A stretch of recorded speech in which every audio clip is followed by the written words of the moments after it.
Imagine the most tired you've ever been.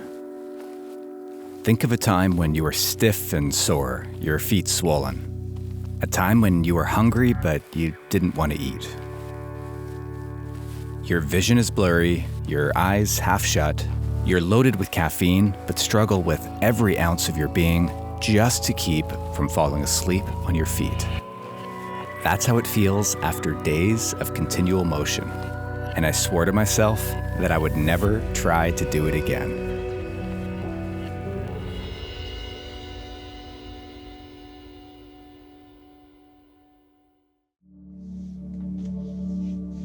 I'd arrived in Geneva the week before and spent some time in Chamonix with my family and my girlfriend Audrey, who had just raced TDS.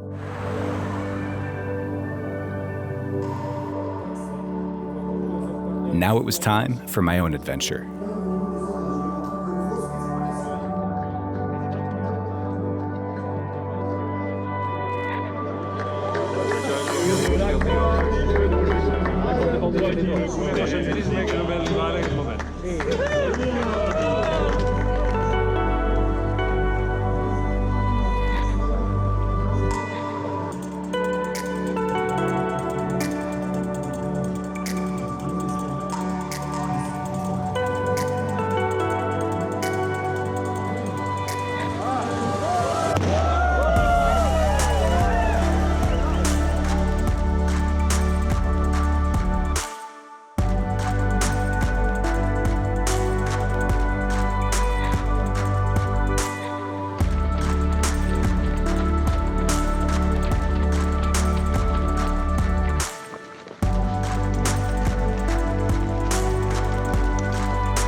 The SwissPeaks 360 is a race that travels more than 360 kilometers, or 224 miles, across the Swiss Alps, from Oberwald to Le Bouveret on the shores of Lake Geneva, climbing over 26,000 meters, or 87,000 feet, the equivalent of 3 Mount Everests.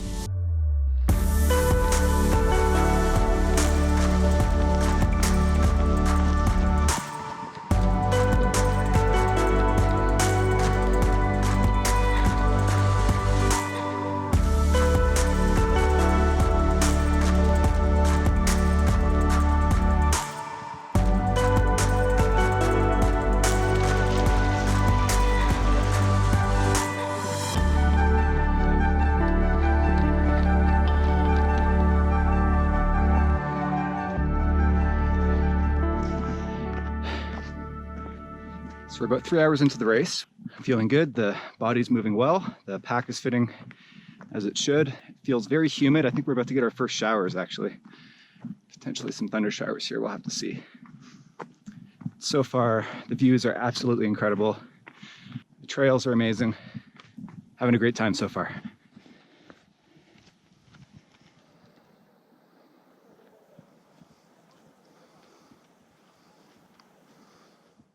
After leaving Oberwald, we had traversed along the edge of the valley on some fairly runnable trails, stopping at 2 minor aid stations.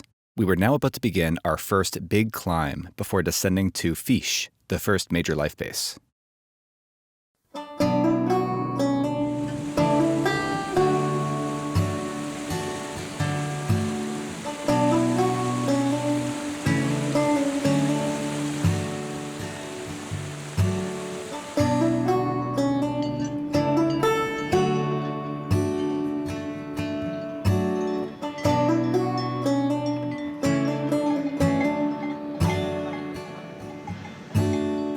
SwissPeaks was a relatively new event, now in its 3rd year. Wow. It had attracted some 250 runners from around the world, but mostly from Europe, many of whom, like me, had run Tour des Géants in the nearby Italian Alps. Oh, j'ai fait mal à la tête. C'est bon? Ah ouais, c'est bon ça.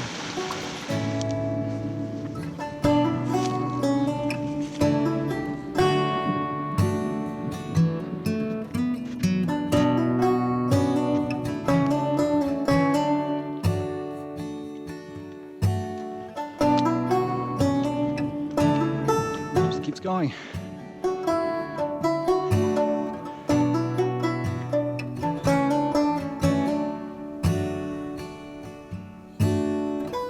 Runners have up to 160 hours to complete the race, refueling at the 31 minor aid stations, with the option to sleep at any of the 6 major life bases along the way.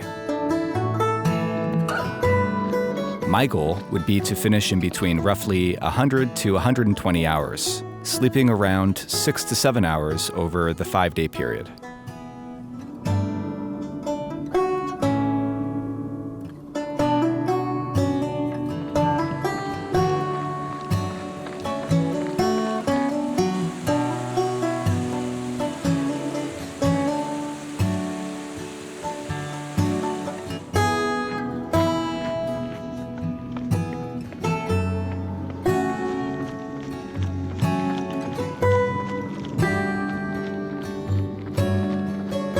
At Tour, I had run in a field of more than 850, so this event felt quite small by comparison. But while I'd expected the volunteer support and aid stations to be sparser and less frequent, this time I'd have the benefit of my own support crew to provide me with extra food and moral support at some of the life bases.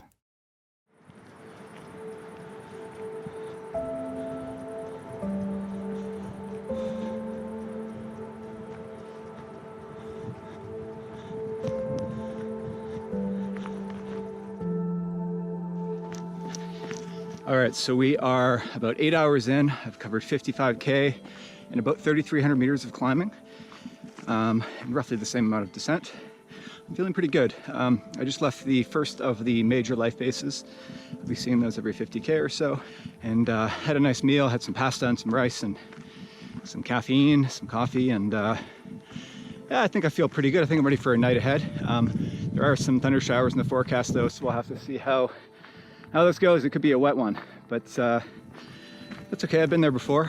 Been alone for a while here since the aid station. I suspect that at this stage in the race, this will pretty much be how it is for most of the rest of the race, I think. I'll likely yo-yo with a few people, but with the field of this size, over this distance, I think I'll be running a lot of this alone.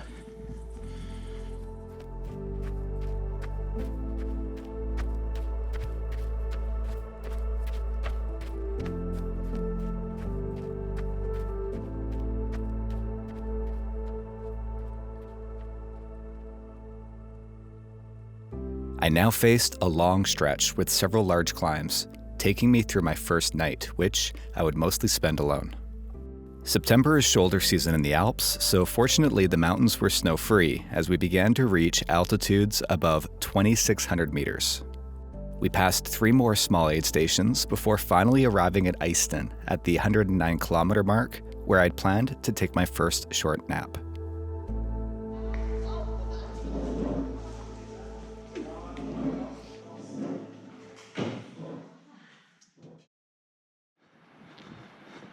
So it's day 2.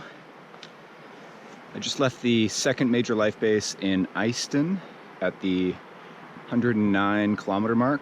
About 7,300 meters of elevation gain, plus descent. Been on feet for exactly 24 hours, and I'm feeling pretty good, a little tired. I tried to have a nap back there at the life base, but after about 10 minutes I just wasn't falling asleep, so I gave up. I think I was maybe a little over-caffeinated from the caffeine pill I had late last night. So I guess my first nap will have to wait till Zinal in 50 kilometers from now. So that'll be around the 160K mark. Hopefully just after dinner time, kind of early evening. I'll lay down for 25 to 45 minutes maybe, depending on how I feel. So yeah, I've got some work to do here.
stop, it's 8 kilometers.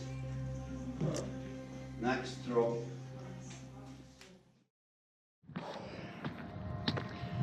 The clouds finally parted and it is hot.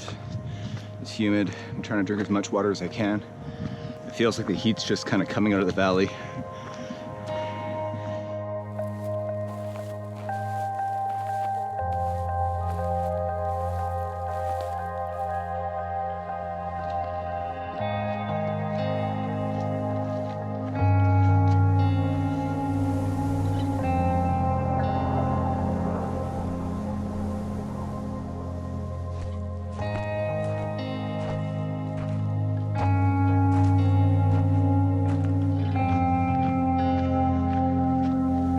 While there were some very runnable sections on the course, there was also a lot of very technical terrain.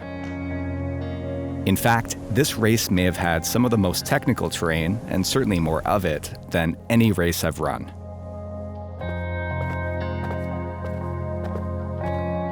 We would go on to cross huge fields of massive, jagged boulders, some requiring short scrambles. That's where we're going. I would have one particularly close call that would almost end my race.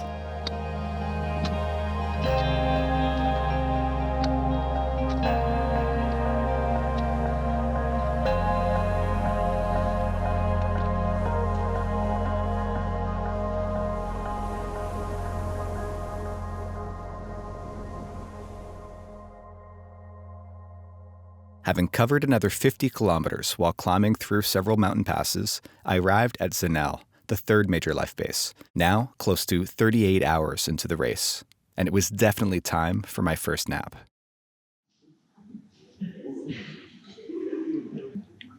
So we're about 100 miles into this, and I haven't slept for about 38 hours. We're at Zinal aid station, one of the major life bases. So I slept for 45 minutes. That was the plan. I woke up and I felt nauseous and I just felt horrible. My body was just rejecting the entire idea of being awake. So I had to go back to bed for another 45 minutes. And now I actually feel okay. I can actually stomach the idea of going out and climbing another 18 peaks.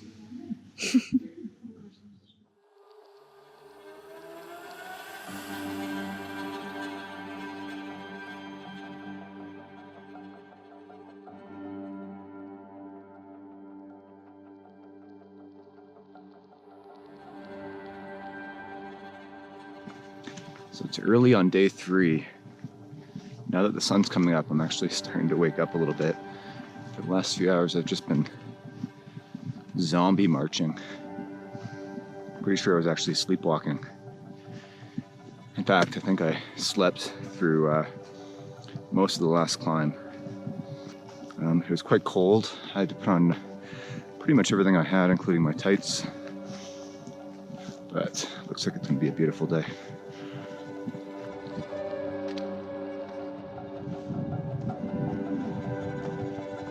We never climbed much higher than 2,900 meters during the race, but we did spend a fair bit of time above 2,000 meters in between calls. Coming from sea level, I found it got noticeably more difficult around 2,500 meters, and we got there at least 10 times during the race.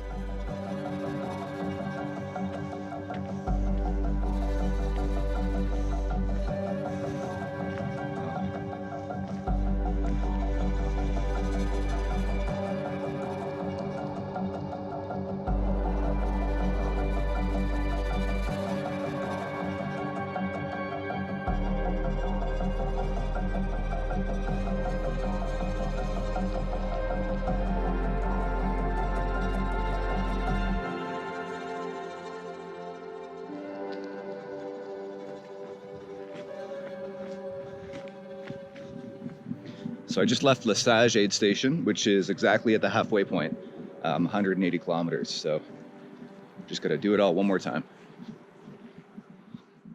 I'd reached the halfway point of the race in a valley after descending from Col de Terran, the second highest point in the race. I'd now climbed to Col de la Mena on the other side, where I would get my first look at Grande Dixence, the tallest gravity dam in the world and the tallest dam in Europe.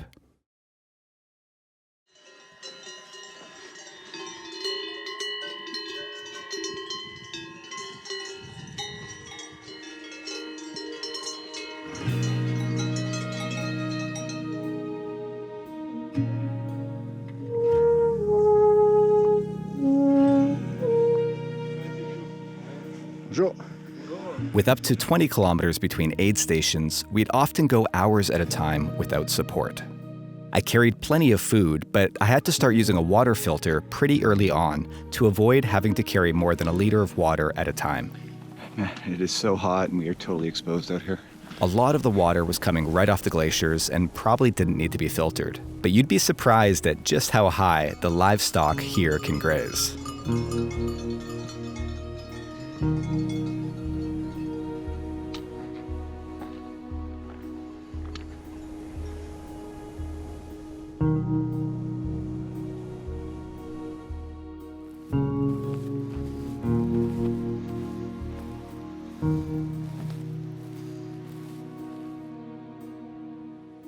You're doing awesome. Let's go eat. Got lots of food for you. Hope you're hungry. Oh, we're running. Okay. Whew. I'm out of breath.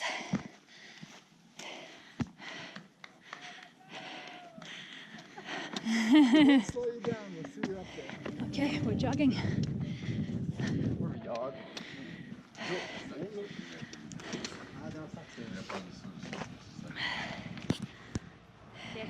Okay. Allons-y. I already have your bag on the right here.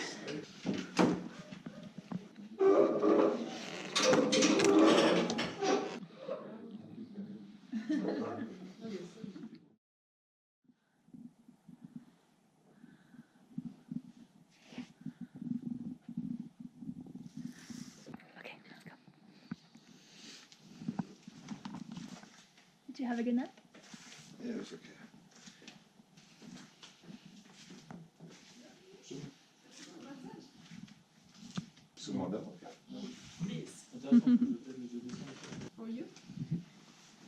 Enjoy.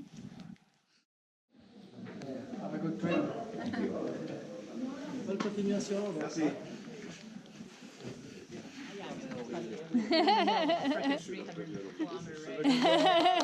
Nice to see you guys. Okay, just keep those eyes open. Enjoy, babe. It's beautiful up there. I'll see you later.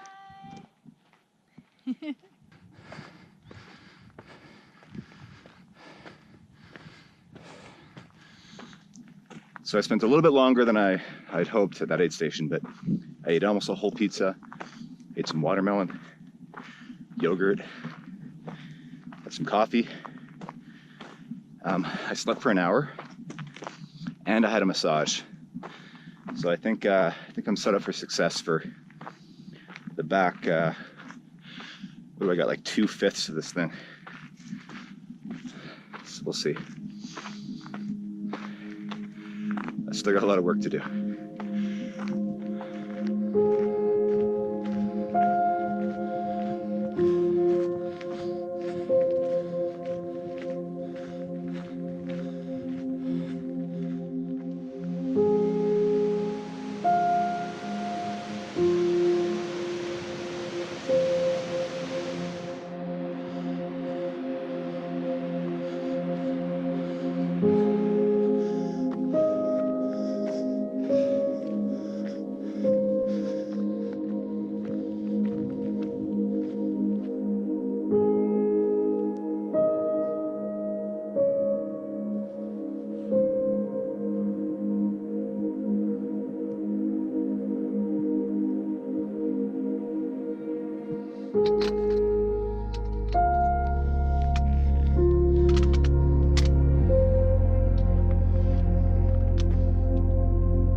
Leaving Grande Dixence, I climbed into the night towards the Grand Desert. We would reach the highest point of the race here at 2,985 meters. This area would have been incredible to see in daylight, but as luck would have it, I'd be forced to scramble my way through it in the cover of night. Having finally reached the valley and begun the climb on the other side, I was now really struggling to not fall asleep on my feet as I waited for the sun to rise again.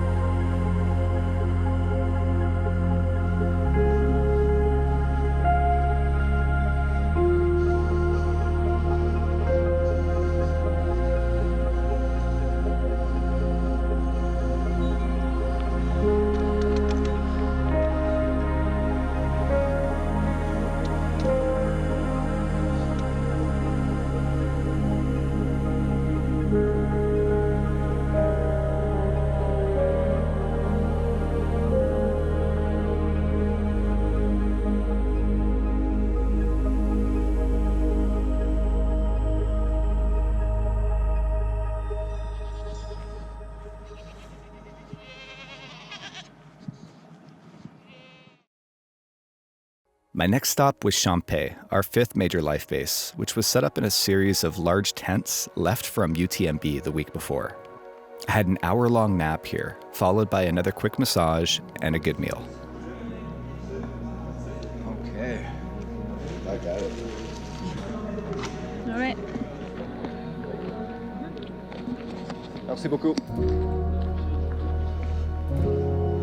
Last night, I was so tired while I was climbing, like I couldn't focus on anything. Everything was blurry. People often comment on how fresh I typically look in my films, how they expected me to act more tired for the experience to appear much worse. The thing is, it's only in the relative high points that I, in fact, pull out my camera. In the lowest of the lows, filming is the last thing on my mind.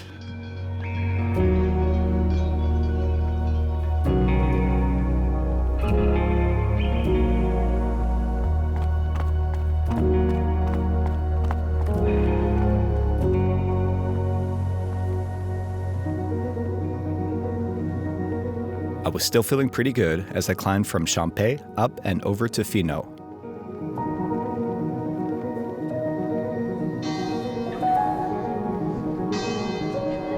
I'd hoped to have a short nap here, but the aid station was way too noisy, so I decided to press on instead.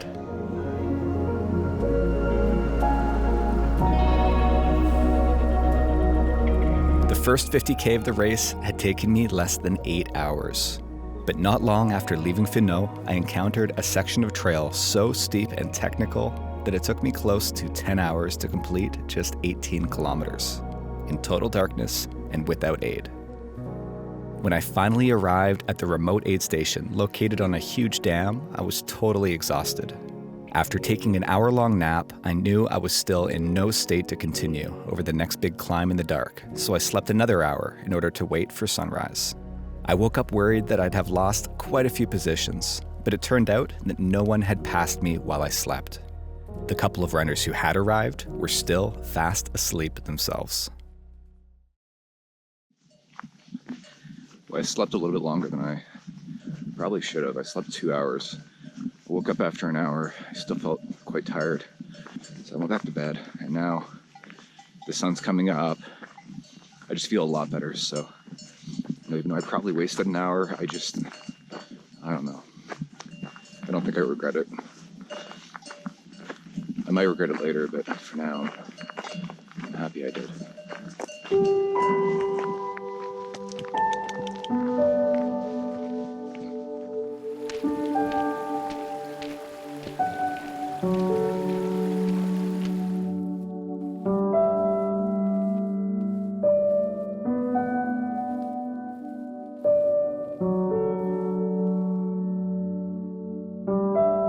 While it can get lonely at times after a few days, I like spending time alone on the trails. That kind of solitude is hard to find, and it's something that's unique about a race of this distance.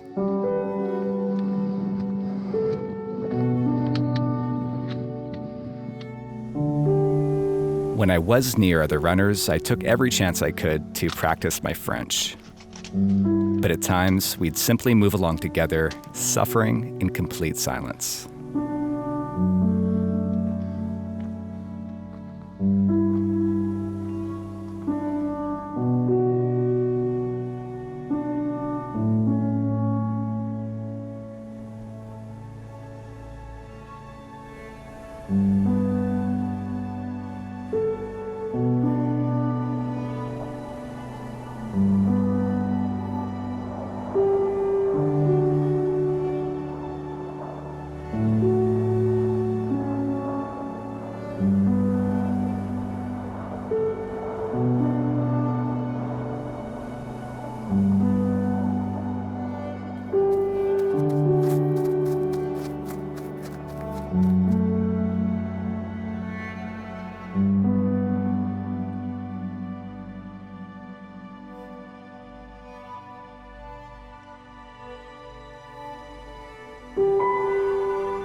I'd made it to the sixth and final major life base at Champéry, where I had a good nap and ate some sushi that Audrey had brought me.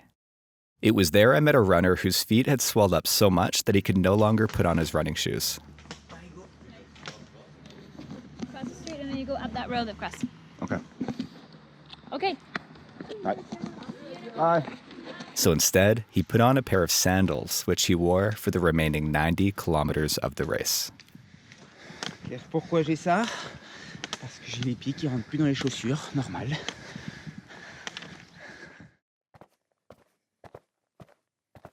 With the biggest climbs behind us, the course would now climb from 1,000 meters up to just 2,100 meters in elevation, before dropping back down to Morgin at 1,334. Then would climb one last time to Pointe Bellevue at just over 2,000 meters. From there, I would catch my first glimpse of the finish on the shores of the lake below.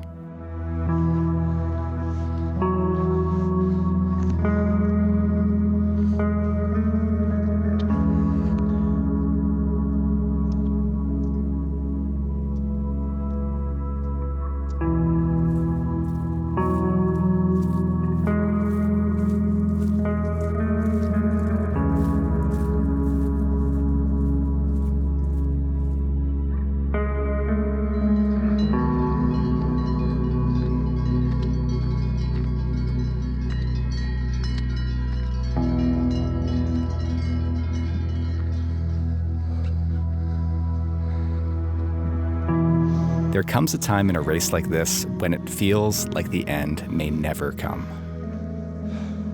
And there were many times when the end could not come soon enough. But despite the discomfort after days of continual motion with little sleep, I kept reminding myself to soak it all in, because soon it would indeed all be behind me. Oh, wow.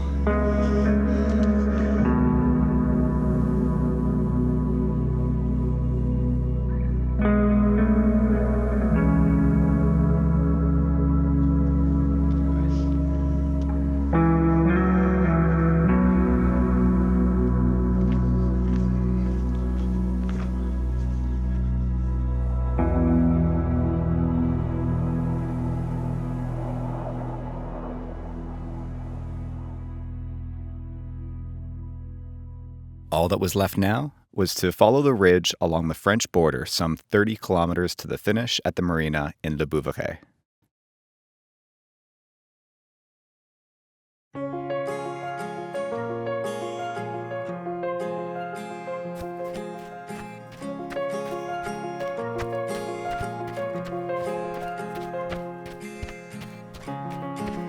Oh, 362 kilometers.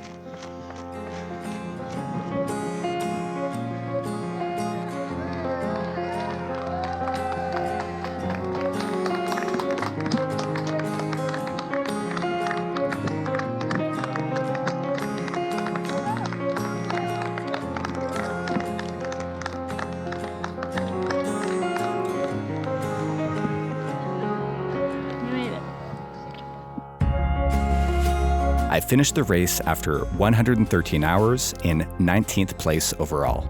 My recovery would take much longer than that. We spent a week in Paris where I managed to put back on 10 of the pounds that I'd lost, but it was a few more weeks before I was back to running. So will I do another 200-mile race? Probably, but not for a couple of years. In the meantime, I plan on turning my attention back to races of a more reasonable distance, like 100 miles. Well, that was a long run. Lulu Vendée, c'est toi le Jaco plongé dans un bistrot, dégoûter les vins, ni rêver de Provence, et qui mourut à Fontainebleau. On allumait une cigarette et tout s'allumait, et c'était la fête le 14 juillet. Il n'y avait jamais un copain de trop dans l'équipage Jojo. Il y avait moins de nuits sans guitare que de jours sans pain. On partageait tout et on n'avait rien. Qu'est-ce que c'était fou, qu'est-ce qu'on s'en foutait, qu'est-ce qu'on était bien. Et voilà. Merci.